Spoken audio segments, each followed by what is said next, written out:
Hello students, Pranam and welcome to Rajmadhav Vidya Vihar online classes. So let's start our subject business studies chapter number 2 principles of management. और इसमें हम लोग पढ़ रहे थे principles of management में इसकी मीनिंग, इसका इंट्रोडक्शन और उसका नेचर. ठीक है, इसका नेचर क्या था तो याद करें कि हमने लास्ट लेक्चर में हमने पढ़ा था कि इसका क्या नेचर है, कि इसका नेचर है कि यूनिवर्सल एक्सेप्टेंस है इसकी. ठीक है, इसकी कुछ लिमिटेशंस भी होती हैं जो हम पढ़ेंगे बाद में. यूनिवर्सल एक्सेप्टेंस है, फ्लैक्सिबल है. फ्लैक्सिबल मतलब कि जिस तरीके से जैसे सिचुएशन वाइज ये चेंज हो सकता है. फ्लक्चुएटिंग है, मतलब फ्लक्चुएटिंग है ये काफ़ी. ठीक है, फिर उसके बाद में जनरल गाइडलाइन होती है एक इसकी. तो based on the human behaviour, human पे अलग अलग मैनेजर्स अलग अलग सिचुएशंस में अलग अलग डिसीजंस लेते हैं, तो ह्यूमन बिहेवियर पे डिपेंड करता है. सो ये सारी चीज़ें हमने पढ़ी थी. अब हम इसके बाद में इम्पोर्टेंस के बारे में पढ़ने वाले हैं कि what is the importance of principles of management. Principles की क्या ज़रूरत है मैनेजमेंट में, उसका क्या इम्पोर्टेंस है. So principles of management provides a vision to managerial behavior and highly affect the management works. Okay, ये क्या करता है, ये प्रोवाइड करता है, एक विजन प्रोवाइड करता है, एक आपको एक आइडिया प्रोवाइड करता है ना.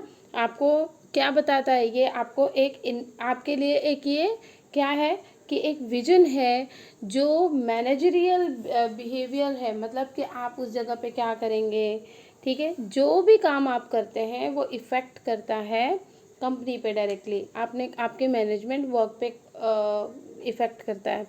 सो ये प्रिंसिपल ऑफ मैनेजमेंट बहुत ही इम्पॉर्टेंट होता है. Managers are using it achievement of goals. Of course जब गोल्स को अपने गोल को अचीव करने के लिए जो मैनेजर्स होते हैं वो इन प्रिंसिपल्स को यूज़ करते हैं. These principles direct the managers for decision making. ये प्रिंसिपल्स जो है वो मैनेजर्स को डिसीजन मेकिंग में हेल्प करते हैं. Thus the principles of management play a key role of for a unit. So किसी भी यूनिट के लिए ये जो है एक की रोल की तरह, मतलब एक चाबी की तरह काम करता है. ठीक है, its importance can be described as follows. इसके क्या क्या इम्पोर्टेंस है, तो फर्स्ट इम्पोर्टेंस है इंक्रीज इन मैनेजरियल एफिशिएंसी. क्या करता है ये मैनेजरियल एफिशिएंसी को इंक्रीज करता है. मतलब उस principle of management is providing guidelines to managers to perform task in different situations. अलग अलग सिचुएशंस में जो टास्क प्रोवाइड परफॉर्म करना होता है मैनेजर्स को, प्रिंसिपल ऑफ मैनेजमेंट क्या करता है, एक गाइडलाइन देता है, एक आइडिया देता है कि आप किस तरीके से इस काम को या अपने गोल को आप अचीव कर सकते हैं.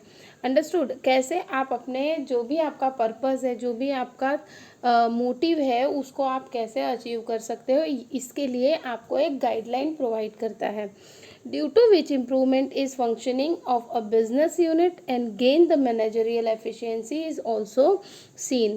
तो होता क्या है फिर इनडायरेक्टली ये बिजनेस पे भी, बिजनेस यूनिट को भी इम्प्रूव करता है, उसको उसके फंक्शंस को इम्प्रूव करता है, उसको आगे बढ़ने में मदद करता है, और साथ साथ में जो मैनेजरियल एफिशिएंसी है उसको भी आपके इम्प्रूव करता है.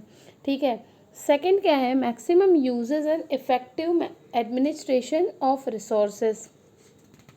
Maximum uses and effective administration of resources. Maximum uses, ज़्यादातर यूजेस किया जाता है किस चीज़ का, mostly availability of the human and physical resources are limited in business unit.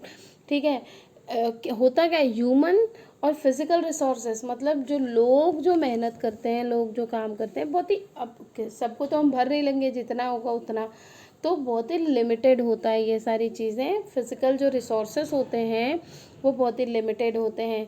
It is unavoidable to make its maximum uses. लेकिन इसको हम अवॉइड नहीं कर सकते क्योंकि हमारे पास लिमिटेड लोग होते हैं काम करने के लिए. इसी वजह से हमको ज़्यादा से ज़्यादा यानी मैक्सिमम इनका यूज़ करना होता है.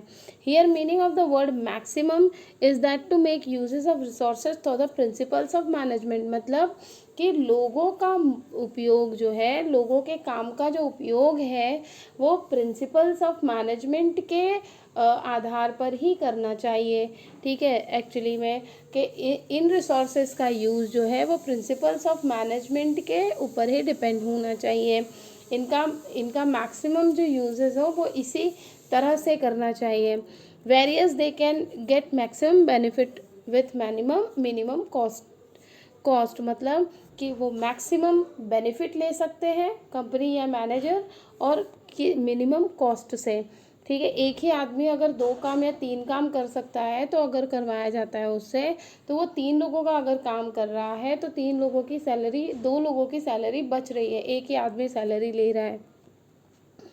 थर्ड नंबर है helpful for scientific and logical decisions. Logical decisions लेने में बड़ा ही हेल्पफुल होता है ये principles of management. So decisions should be always based on the facts. Decisions हमेशा कैसे लिए जाते हैं? डिसीजंस ऑलवेज जो है वो फैक्ट के ऊपर ही लिए जाते हैं। ठीक है, जो भी फैक्ट्स हमारे सामने आते हैं, जो भी हिस्ट्री में हमारे सामने जो भी फैक्ट्स आए हैं, उस हिसाब से ही कोई भी डिसीजन लिया जाता है कि इस पर्टिकुलर सिचुएशन में किस तरीके का डिसीजन या किस तरीके का टास्क अचीव करने के लिए का वर्क होना चाहिए। So thoughtfulness, okay, objectives and justifiable. Moreover decision should be timely. So decisions कैसे होने चाहिए? टाइमली मतलब समय से होने चाहिए। देखो, based on the facts, based किस पे होता है? फैक्ट पे। थॉटफुलनेस उसकी सोच पर। ऑब्जेक्टिव्स जो उसके लिए ऑब्जेक्टिव्स वर्क कर रहे हैं उस पर। जस्टिफेबल मतलब कि जो जस्टिस होना चाहिए, जिस सही होना चाहिए, न्याय से होना चाहिए हर काम। डिसीजंस हमेशा सब ज़रूरी नहीं है सबके फेवर में हो, लेकिन हाँ जस्टिस होना चाहिए, किसी के साथ अन्याय नहीं होना चाहिए, अनजस्टिस नहीं होना चाहिए। सो डिसीजन शुड बी, क्या डिसीजंस कैसे होने चाहिए? टाइमली, समय पर, रियलिटी बेस्ड होने चाहिए एंड इफ़ेक्टिव होने चाहिए। जैसा आप डिसीजन लेते हो तो उसका इफ़ेक्ट दिखना चाहिए। So management principles provide a key role for taking appropriate decisions. So that is why the principles of management help to managers to provide to take a appropriate decisions. ठीक है, सही ढंग से डिसीजंस को लेने में वो हेल्प करता है। Using management principles decisions can be made appropriately. हम जब प्रिंसिपल्स, मैनेजर्स जो हैं वो जब प्रिंसिपल्स ऑफ मैनेजमेंट का यूज़ करते हैं तो वो डिसीजंस कैसे होते हैं? वो हो जाते हैं अप्रोप्रिएट, सही ढंग के, टाइमली, सही समय पर, विदाउट पार्शलिटी, किसी के साथ किसी भी तरीके की पार्शलिटी नहीं होती है, और अनबायस्ड। अनबायस्ड का मतलब होता है कि किसी के लिए भी पक्षपात नहीं होता है उसमें। ठीक है, फोर्थ नंबर होता है to cope up with the changing business environment. Business environment changing कि normally management principles are an ordinary guide. Principles of management एक तरीके के गाइडलाइन तो है, लेकिन ऐसा है नहीं। इसमें हमने इसके बारे में पढ़ा कि इसका नेचर है कि ये फ्लैक्सिबल होता है काफ़ी, तो फ्लैक्सिबिलिटी काफ़ी होती है इसके अंदर। But management principles are necessary to meet business environment in changes circumstances. बहुत सारे चेंजेस होते हैं, बहुत सारी सिचुएशंस अलग अलग होती हैं, रीजंस अलग अलग होते हैं, सर्कमस्टांसेस अलग अलग होते हैं। So that is why business management is necessary. ज़रूरी है लेकिन ये फ्लैक्सिबल भी होता है। To fulfil social responsibility, obviously कोई भी बिजनेस सिर्फ और सिर्फ बेनिफिट कमाने के लिए नहीं होता है। हमने इसके बारे में पहले भी पढ़ा था कि business is invisible part of the community. ये सोसाइटी से ही, हमारा जो कोई भी बिजनेस है वो सोसाइटी से ही रिलेट करता है। कम्युनिटी का मतलब होता है सोसाइटी। सो प्रॉफिट इज आइडर्ड as the aim of the business, considered as the aim of the business. हम बोल सकते हैं कि जो बिजनेस है, प्रॉफिट जो है वो बिजनेस का मेन जो है एम होता है, but it is not the only aim. लेकिन सिर्फ एक यही एम नहीं होता कि सिर्फ और सिर्फ हमको प्रॉफिट ही कमाना है, सिर्फ और सिर्फ भाड़ में जाए दुनिया, भाड़ में जाए सोसाइटी, हमको किसी से कुछ लेना देना ही नहीं है, बस मुझे तो बस बेनिफिट कमाना है, मुझे पैसा कमाना है और किसी से कोई लेना देना नहीं है। तो ऐसा नहीं हो सकता, क्योंकि वो सोसाइटी से ही रिलेट करता है, सोसाइटी ही बिजनेस को आगे बढ़ाने में मदद भी करती है। So development and progress of society are also aim of business unit. So क्या होता है कि development and progress of society, समझ में आ रही है ये चीज़ आपको, कि डेवलपमेंट जो है या फिर किसी भी सोसाइटी की प्रोग्रेस जो है वो भी बिजनेस का मेन एम होता है। By effective implementation of management principles, जब मैनेजमेंट प्रिंसिपल्स का इफ़ेक्टिवली जब उसका यूज़ होता है तो business unit can be easily achieve aim of the social responsibility. Effectively जब आप बिजनेस प्रिंसिपल्स ऑफ मैनेजमेंट का यूज़ करते हैं, जैसे कि आपको सिर्फ और सिर्फ प्रॉफिट नहीं होता है, लेकिन सोशली भी आप काफ़ी अच्छी लोगों की हेल्प कर सकते हैं, कम्युनिटी की हेल्प करते हैं, अच्छा क्वालिटी बेस्ड प्रोडक्ट आप सोसाइटी को देते हैं जो कि रीज़नेबल प्राइस में होता है, ये सारी चीज़ें बहुत ही ज़्यादा मायने रखती हैं। नाउ नेक्स्ट है useful for research training and development. Principle of management में रिसर्च ट्रेनिंग और डेवलपमेंट में काफ़ी यूज़फुल होता है कि management principles are main part of the management thoughts. ठीक है, ये मैनेजमेंट थॉट का मेन पार्ट है, इसी से ही सब कुछ शुरुआत होती है पहले ही। Only by using the management principles का यूज़ करके टास्क ऑफ ट्रेनिंग में कौन कौन से टास्क होने चाहिए जिससे लोगों का थॉटफुलनेस, जो लोगों की एफिशिएंसी है, लोगों के अंदर जो एनर्जी है, जो उनका इंथुजियाज़म है वो बढ़े। इस तरीके के कुछ ट्रेनर्स को उस तरीके के कुछ टास्क देना। एजुकेशन डेवलपमेंट इज़ पॉसिबल, इससे एजुकेशन और डेवलपमेंट भी पॉसिबल होता है। Like now aptitude tests are taken for the appointment in various business units. शायद आपको ये चीज़ का पता होगा कि एप्टीट्यूड टेस्ट होते हैं बहुत सारी कंपनीज़ में, बहुत सारे बिजनेस में, बहुत सारे टेस्ट होते हैं, बहुत सारे जो है इंटरव्यूज़ होते हैं, बहुत सारे उसके राउंड होते हैं इंटरव्यूज़ के। लोगों के हाव भाव, उनका बोलने का तरीका, बैठने का तरीका, जब अगर कोई प्रॉब्लमेटिक कोई भी सिचुएशन आ जाए तो उसमें से वो इंसान कैसे निकलेगा, ऐसी सिचुएशन में उसको डालकर इस तरीके के इंटरव्यूज़ लेना, ये सारी चीज़ें आजकल होती हैं।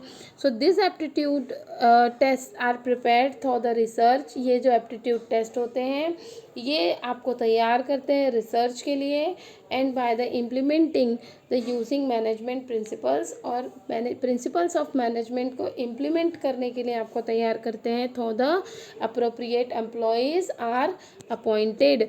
तो सही एम्प्लॉयज़ जब अपॉइंट होंगे तो क्या होगा, सही तरीके से प्रिंसिपल्स ऑफ मैनेजमेंट का यूज़ होने वाला है।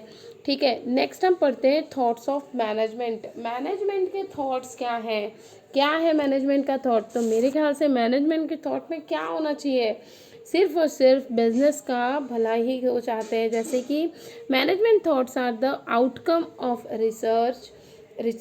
Researches, studies and results of the field of management. Management में जो भी स्टडी हो रही है, मतलब जो भी रिसर्च किया, रिसर्च पर स्टडी की, और स्टडी के बाद उसका जो कंक्लूज़न निकला, मेनली मैनेजमेंट का यही यूज़ होता है और यही थॉट होता है उसका। Every thought represent it's unique observations. Her thought जो है एक यूनिक ऑब्जर्वेशन निकाल के लेकर आता है, हर बार कुछ नया सीखने को मिलता है हर प्रॉब्लम में से। Many management gurus have represented different principles by separate opinions. बहुत सारे मैनेजमेंट गुरुज हैं जो कि अपने अपने ओपिनियन वो अलग अलग तरीके से रखते हैं, अलग अलग situation wise. Hence so many branches, सब ब्रांचेस हैव बीन डेवलप्ड, और इसी वजह से बहुत सारी ब्रांचेस और सब ब्रांचेस इसकी डेवलप हुई। It is called the thoughts of the approach of management, और इसी को ही अप्रोच ऑफ मैनेजमेंट कहते हैं। आगे का जो है थॉट्स ऑफ क्लासिकल थ्योरी के बारे में हम नेक्स्ट लेक्चर में पढ़ेंगे। अभी फ़िलहाल आप लोग इतना रीड करिए और इतना समझिए। तब तक प्रणाम।